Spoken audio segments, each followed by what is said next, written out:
الحمد للہ رب العالمین والصلاة والسلام علی رسول الکریم اما بعد فاعوذ باللہ من الشیطان الرجیم بسم اللہ الرحمن الرحیم عبس وتولى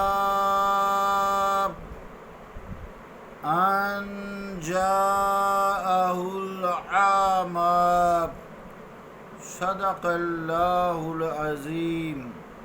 واجب الاحترام سامعین، السلام علیکم ورحمۃ اللہ وبرکاتہ۔ سورہ عبسہ کی پہلی 2 آیات تلاوت کرنے کی سعادت حاصل ہوئی ہے۔ ان آیات کا ترجمہ سماعت فرمائیں۔ چین بچیں ہوئے اور منہ پھیر لیا، اس وجہ سے کہ ان کے پاس ایک نابینا آیا۔ اللہ کا قول سچا ہے جو بڑی ہی عظمت والا ہے۔ عزیزان گرامی قدر، پہلے تو تھوڑی سی یہ بات ہے کہ آیات متشابہات میں سے ہیں، ان کے کئی تعویلات اور معانی علماء خیر کرتے ہیں۔ علماء سوء اس کو غلط منسوب کرتے ہیں۔ اللہ تعالیٰ توفیق عطا فرمائے کہ کہیں کوئی ایسا قدم، کہیں کوئی ایسا لفظ، کوئی ایسی قلم سے تحریر نہ ہو جائے کہ حضور علیہ الصلوۃ والسلام کی بے ادبی یا گستاخی ہو۔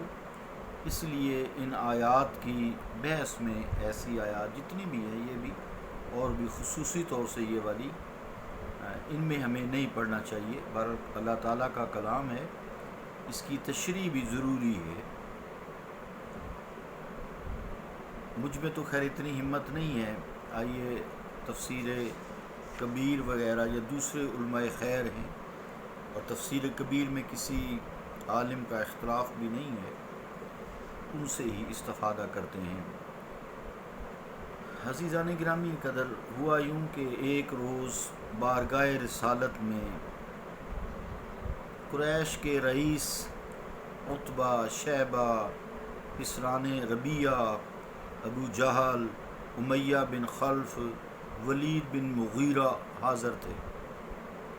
حضور علیہ الصلوۃ والسلام انہیں دعوت اسلام دے رہے تھے کہ اچانک عبداللہ ابن ام مکتوم رضی اللہ تعالی عنہ تشریف لائے اور مجلس کے آداب کا دھیان نہ رکھا، تو اس کے بغیر ہی عرض کرنے لگے، یا رسول اللہ صلی اللہ علیہ وسلم، اقرانی وعلمنی ما علمک اللہ۔ ترجمہ کیا ہے کہ یا رسول اللہ صلی اللہ علیہ وسلم، اللہ تعالیٰ نے جو آپ کو سکھایا ہے مجھے بھی وہ سکھائیے اور مجھے پڑھ کر سنائیے۔ کیونکہ آپ نابینا تھے نا، ان کا یہ انداز گفتگو حضور علیہ الصلوۃ والسلام کو کچھ ناگوار سا گزرا۔ ناگواری کے اثرات چہرہ اقدس پر بھی نمایاں ہو گئے، جبین سعادت پر شکن سی پڑ گئی۔ اللہ تعالیٰ کو یہ بات پسند نہ آئی، اس وقت یہ آیات نازل ہوئی۔ عزیزان گرامی قدر، ہمارے تو وہ زبانیں ایسی لفظی نہ ادا کریں، بس اتنا ہمارے لیے کافی ہے۔ اللہ جانے، اللہ کا رسول جانے۔ اللہ اپنے محبوب کے بارے میں جو مرضی فرمائے، ہمیں اس سے کیا؟ اللہ جانے، اس کے حبیب جانے۔ آپس کی محبت ہے، محبت میں ہو جاتا ہے۔ بہرحال ہم آتے ہیں امام فخر الدین رازی رحمۃ اللہ علیہ، یہاں ایک سوال اٹھاتے ہیں، پھر خود ہی جواب بھی دے دیتے ہیں سوال یہ کہ غلطی حضرت عبداللہ رضی اللہ تعالیٰ عنہ سے ہوئی تھی. حضور علیہ الصلوۃ والسلام کفار کو دعوت اسلام دے رہے تھے، انہوں نے مداخلت کی، قطع کلام کرتے ہوئے اپنی بات چھیڑ دی اور دل کی بات چھیڑ دی. نیز ایک کافر کو دعوت اسلام دینا ایک مسلمان کو قرآن کریم کی تعلیم سے مقدم ہے. نیز بارگاہ رسالت کے جو آداب اللہ تعالیٰ نے صحابہ کرام کو سکھائے تھے وہ یہ تھے کہ عامیانہ انداز میں یعنی عام جیسے لوگوں کو بلاتے ہیں، حجروں کے باہر کھڑے ہو کر حضور علیہ الصلوۃ والسلام کو آواز نہ دیں، جیسے عام طور سے گھر کے باہر لوگ کھڑے ہو کے آواز دے دیتے کہ فلاں فلاں میں آیا ہوں نکلو باہر. سورہ حجرات سے یہ، بلکہ حضور علیہ الصلوۃ والسلام کی آمد کا انتظار کریں، آمد کا انتظار کریں، کھڑے رہیں چاہے سارا دن گزر جائے. یہ ادب ہے آپ کا. پھر اس محفل میں تو انہیں خاص طور سے سراپا ادب بن کر حضرت عبداللہ کو ام مکتوم کو بیٹھ جانا چاہیے تھا، یہاں تک کہ حضور علیہ الصلوۃ والسلام تبلیغ سے فارغ ہوتے اور پھر یہ اپنی گزارشات پیش کرتے. ان تمام باتوں کے پیش نظر عتاب حضور علیہ الصلوۃ والسلام کی بجائے تو حضرت عبداللہ کو ہونا چاہیے. عقل تو یہی کہتے ہیں. یہاں سے آ کے لوگوں نے بڑی ٹھوکر کھائی ہے، بڑی ٹھوکر کھائی ہے. اس لیے ہم اپنی بات ہی نہیں کو کرتے، علماء خیر کی بات کرتے ہیں. حضور علیہ الصلوۃ والسلام کو عتاب کرنے میں کیا حکمت ہے؟ تو امام فخر الدین رازی رحمۃ اللہ علیہ فرماتے ہیں کہ یہ ساری باتیں ٹھیک ہیں، بجا ہیں، اور عتاب کی اس کے بغیر اور کوئی حکمت بھی نہیں کہ وہ کفار جو اس وقت حاضر تھے وہ مکہ کے سردار اور دولت مند تھے، اپنی اپنی برتری کا بھی انہیں شدت سے احساس تھا اور اس پر گھمنڈ بھی تھا. ان کی موجودگی میں اپنی کسی نیاز مند کے ساتھ یہ بے اعتنائی برتنا عام لوگوں کو اس غلط فہمی میں مبتلا کر سکتی تھی کہ یہ بے رخی تبلیغ میں انہماک کی وجہ سے نہیں برتی گئی، بلکہ محض ان لوگوں کی دولت اور ثروت اور ان کی ریاست کی وجہ سے ان کی پاسداری کی گئی ہے.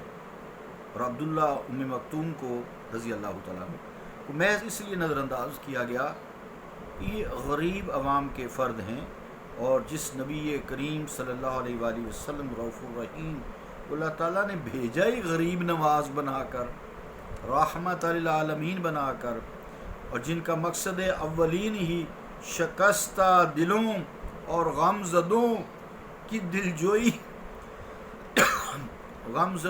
دلجوئی اور دلداری کرنا ہو، اور ان کی تشریف آوری کا مقصد ہی یہی ہو کہ فقراء مساکین کی عزت افزائی کی جائے. اس ہستی سے ایسی بات کا صدور ہونا جس کے منصب رفیع کے خلاف ہو، وہم پیدا ہو سکتا ہے. اللہ تعالیٰ کو پھر ہرگز اس لیے گوارا نہ ہوا. اس میں بھی پھر آپ کی چونکہ شان، نقطہ یہ کہ اس طرح آپ کی شان کے خلاف تھا نا یہ بات، تو لوگ برحال اڑا لیتے ہیں، بے پر کی اڑا لیتے ہیں. عبداللہ ابن مکتوم کے نیاز مند پر صدہا شیبہ، عتبہ، امیہ بن خلف، ابو جہل، ابو لہب قربان کیے جا سکتے ہیں.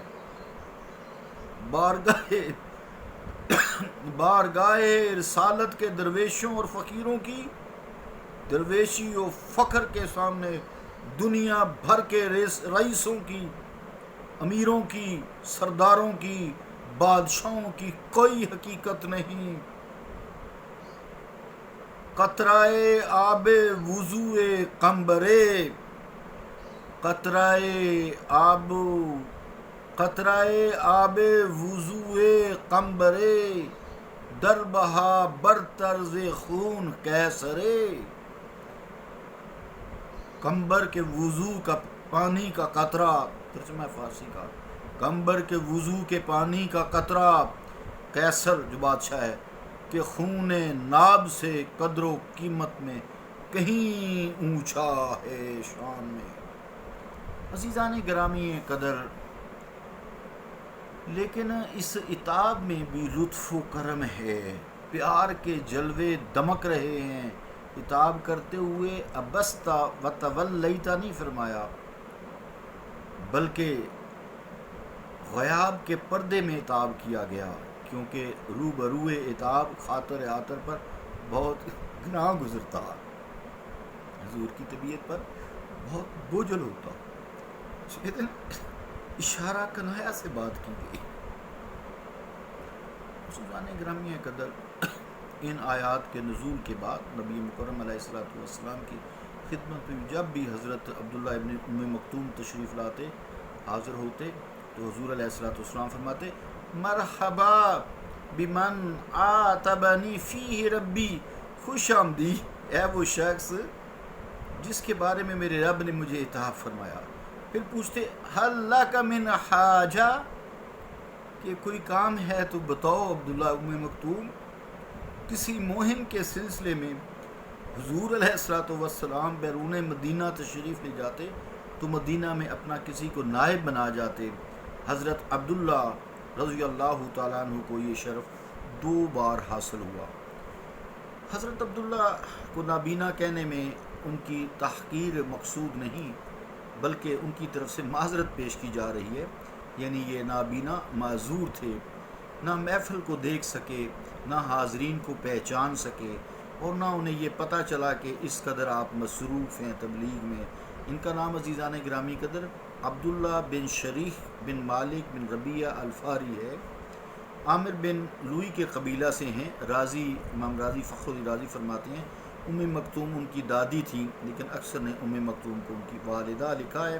یہ ام المومنین حضرت خدیجہ الکبریٰ رضی اللہ تعالیٰ عنہ کے پھوپھی زاد بھائی بھی تھے۔ یہ ریفرنس سارا جہاں سے یہ عبارت میں نے آپ کو پڑھ کر سنائی ہے، تفسیر کبیر زیر آیت اعضاء جلد 16 جز 31 پیج 55 to 56۔ صلی اللہ تعالی علی رسول خیر خلقہ محمد وعلی آلہ واصحابہ اجمعین برحمتک یا ارحم الراحمین۔